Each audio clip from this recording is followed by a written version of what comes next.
çok hastayım anneciğim.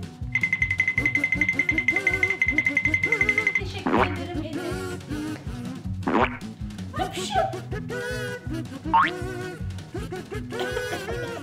Teşekkür ederim Ediz. Ah, çok ateşim var. Ay çok kötüyüm.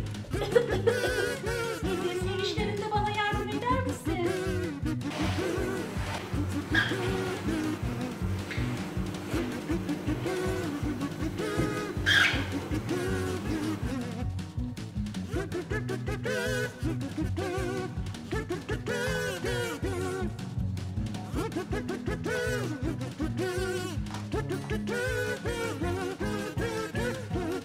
Ediz, bana ilaç getirir misin?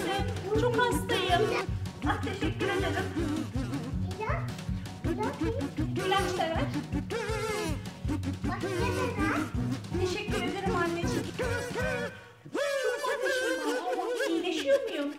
Teşekkür ederim. Daha iyiyim Ediz.